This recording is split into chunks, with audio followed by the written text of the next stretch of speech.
wapya kwenye timu, na ukiangalia timu yetu ilikuwa haijakaa pamoja kwenye camp toka pre-season imeanza. Ratiba national team kama ilitupunguzia hivi ladha ya kujiandaa. Kwa hiyo somehow ilimpa mwalimu changamoto kuwaunganisha wachezaji ambao walikuwa kwenye national team na wachezaji ambao walikuwa kwenye camp yake. Kwa hiyo tumpongeze mwalimu, licha ya ugumu huo aliweza kuja na plani nzuri, plan rafiki ambazo zimethibitisha ubora na ukubwa na quality ya timu yetu. Ingekuwa ngumu kiasi gani pengine na nyinyi mkiwa mmoja wetu wa ligi walikuwa leo kwa na pressure kwa sababu tayari mkuu ni title? Yule muongo. Sisi hatujakuwa na pressure. Yule muongo anatafuta maneno ya kuwadanganya watu. Young Africans huwa inaishi kwenye pressure yake yenyewe kwa maana ya kupata mafanikio. Yanga haijawahi kuwa na pressure kucheza mechi dhidi ya Simba Sports. Huu ni uongo ambao ameutamka hadharani akiamini kwamba anacheza mind game na Young Africans. Sisi huwezi kufanyia mind game za kitoto namna hiyo. Ni uongo. Sisi pressure yetu ilikuwa ni kubakia kwenye ubora wetu, sio pressure ya kumfunga Simba. Ilipofika sasa hivi Simba, hata tukitengeneza hao steward hao wakiwa 11, tunapata matokeo dhidi yao. Na kuhakikishia kabisa. Ilipofika sasa hivi Simba, hao steward yao unaona tukawatengeneza 11 Benjamin Mkapa, wanashinda mechi vizuri. Wala hatuna pressure nao hao. Hii ya mwaka huu ni mbovu zaidi. Hiyo ni fact zaidi. Wewe unabishana lakini ndio ukweli. Simba ya mwaka huu ni mbovu zaidi kuliko ya mwaka uliopita. Hii ni mbovu kwa sababu hata wapi hawana quality ya kuweza compete. Ndoto yangu ya kufikisha mara 10 furaha ya kumfunga Simba nazidi kuiona. Hii mara ya 6 zaibakia 2 kwa maana ya ligi zinakuwa 8. CRDB naomba wasitukimbie ziwe 9, alafu 1 tutaitafuta hata ya sherehe ya siku ya kumfukuza Fabi. Tucheze moja ya kupongezana kwa sababu walikuwa kwa sababu ya kumfukuza kocha, tumewapa leo. Wakishamfukuza tucheze mechi nyingine ya kupongezana sisi na wao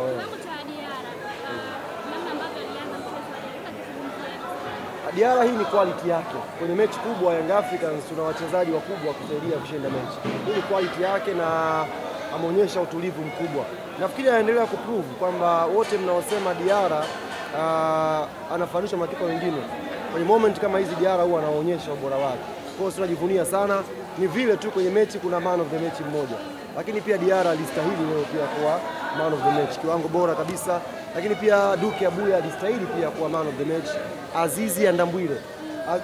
Naomba nipige kwa niaba ya hao watu. Naomba nipige magoti. Lete tulikombe. Kwa niaba ya hao watu naomba nipige magoti ya kumuomba msamaha Azizi Ndambwile.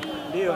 Tanzania hii ukiondoa Othman Idi Chuji hakuna kiungo mwingine mwenye utulivu mzuri pale chini kama Azizi Ndambwile.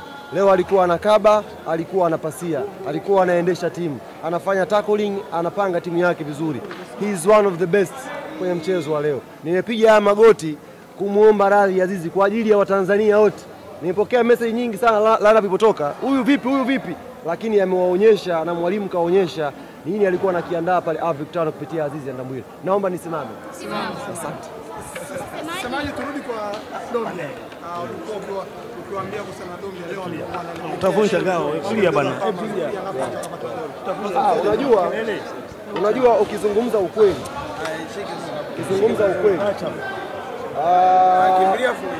Simba hawana wataalamu wazuri wa mbinu. Na hii ni fact nyingine. Miaka yote hii hapa tunawafunga second half.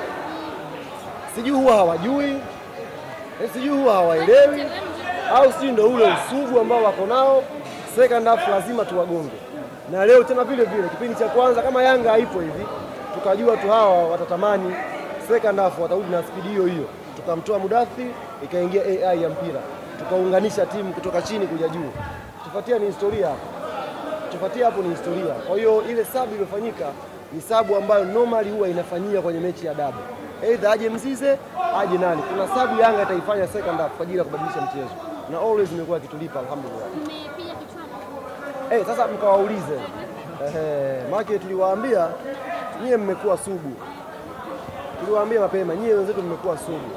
Tumewapiga mara 5 mfululizo lakini bado wakaonyesha kwamba wana matumaini. Tukawaambia msimu huu tunakuja kupiga kichwani. Wakaibuka wakasema kichwa kipi? Sasa naomba mkawaulize kinachouma leo ni kipi? Watawapa majibu. Mnaanza michuano ya kimataifa raundi ya kwanza kabisa mkiwa na morali pengine kwa sababu ya ushindi huu. Hii inaita Kwanza umezungumza vizuri. Tunasafiri leo usiku saa 10 kwa maana kwa majira ya saa 7 timu itaanza kuripoti pale airport.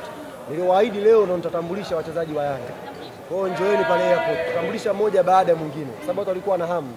Msemaji atambulishe, nitawatambulishia airport kutoka Wadiara mpaka Pakome. Umeridhishwa kwa kiasi gani na usajili mpya ambao mnaufanya, lakini pia umelipa kwa asilimia ngapi tofauti na bana? Kama zile baskeli zilizopiga kuwa zile hivi, mjiona kama ile singeli ganda ilitokea pale. Dudu Washa alipiga baskeli fulani hivi wakaganda wote pale. Hapa kama sifungi leo. Tutakutana Disemba. Kwa hiyo si tunashukuru na timu tuliyosajili leo imeonekana leo, lakini tunaamini bado kuna kazi kubwa ya kufanya. Tuna Champions League ugenini dhidi ya Angola, tuna ligi tutakuja. Kwa hiyo tunakwenda kujipanga zaidi na zaidi kuhakikisha wana Yanga wanapata furaha. Niwaambie mashabiki wa Yanga, kuelekea mechi hii waliibuka wenzetu katika sisi ni kama hivi wameridhika hivi. Ni kama wanaona kumfunga Simba mfululizo ni jambo la kawaida. Niwaambie wana Yanga wenzetu, kama wewe ni mwana Yanga damu, Simba hata ukimfunga mara 20 utafurahia tu. Hata ukipata makombe mara 20 mfululizo unafurahia tu.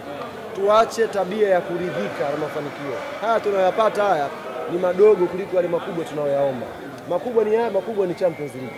Kama hatuwezi kuridhika, tukawa na shukrani tukishinda ngao tukimfunga Simba, Mwenyezi Mungu hawezi kutufungulia kuwafunga Al Ahly huko mbele. Kwa hiyo niwaombe wana Yanga tutoe tabia ya kuridhika.